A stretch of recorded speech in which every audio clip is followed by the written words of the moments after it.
एक महत्त्वाची अपडेट आहे, कारण मंत्री छगन भुजबळ यांनी येवला निफाडसह नाशिक जिल्ह्यात अवकाळी पावसामुळे झालेल्या शेती नुकसानीची दखल घेतलेली आहे आणि प्रशासनाला तातडीने पंचनामे करण्याचे आदेशही दिलेले आहेत।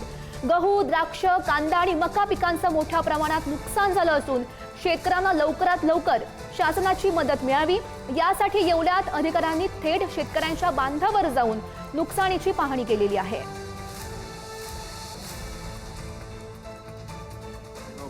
पाटोद्याचे शेतकरी स्वतः साहेबराव महादेव आहेर, अण्णाभाऊ दौंडे हे शेतकरी काल अवकाळी पाऊस झाल्यामुळे, अचानक पाऊस आल्यामुळे कांद्याचं एवढं नुकसान झालेले। छगनरावजी भुजबळ साहेबांना ही अवकाळी पावसाची बातमी समजल्याबरोबर प्रांत अधिकारी, तहसीलदार आणि कृषी अधिकारी यांना ताबडतोब या कांदा पिकाचे पंचनामे करावेत, शेतकऱ्यांना त्या ठिकाणी दिलासा द्यावा अशा सूचना देऊन आज या ठिकाणी प्रत्यक्षात तहसीलदार साहेब, कृषी अधिकारी या ठिकाणी या कांदा शेतामध्ये दहेगाव पाटोदामध्ये येऊन ह्या कांद्याचे पंचनामे करण्याकरता या ठिकाणी आम्ही आलोय।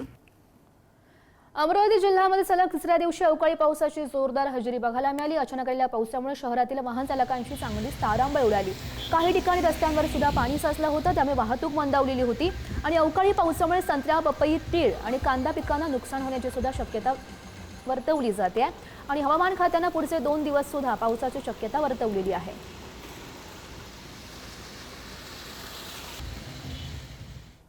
बीड जिल्ह्यामध्ये सलग तिसऱ्या दिवशी अवकाळी पावसाने हजेरी लावली। वडवणी तालुक्यात गारपीट झाल्यानंतर बीड तालुक्यातील वलीपूर भागात जोरदार अवकाळी पाऊस झाला आणि त्यामुळे चक्क नदीला सुद्धा पूर आला। दुपारच्या सुमारास घाटजवळात आणि वलीपूर परिसरात जोरदार पाऊस झाला आणि या पावसामुळे गावाजवळच्या नदीला पूर आला असून ही नदी आता दुथडी भरून वाहते आणि यासोबतच इतर तालुक्यांमध्ये देखील कमी अधिक प्रमाणात पाऊस झाला आहे।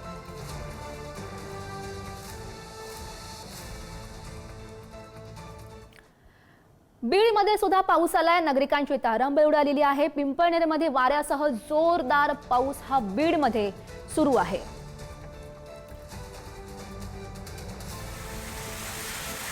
पिंपळनेरमध्ये वाऱ्यासह पाऊस सुरू आहे, त्याची दृश्य आपण बघू शकतोय।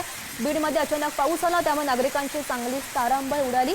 वाऱ्यासह जोरदार पाऊस हा बीडमध्ये बरसला। वाशिम जिल्ह्यामध्ये सोसाट्याच्या वाऱ्यासह तुफान गारपीट झाली आणि या अवकाळी पाऊस आणि गारांमुळे जनजीवन विस्कळीत झालं असून शेतातील टरबूज, बिजवाई, कांदा, हळद, उन्हाळी ज्वारी, मूग यासह भाजीपाल्यांचे नुकसान होण्याची दाट शक्यता वर्तवली जाते।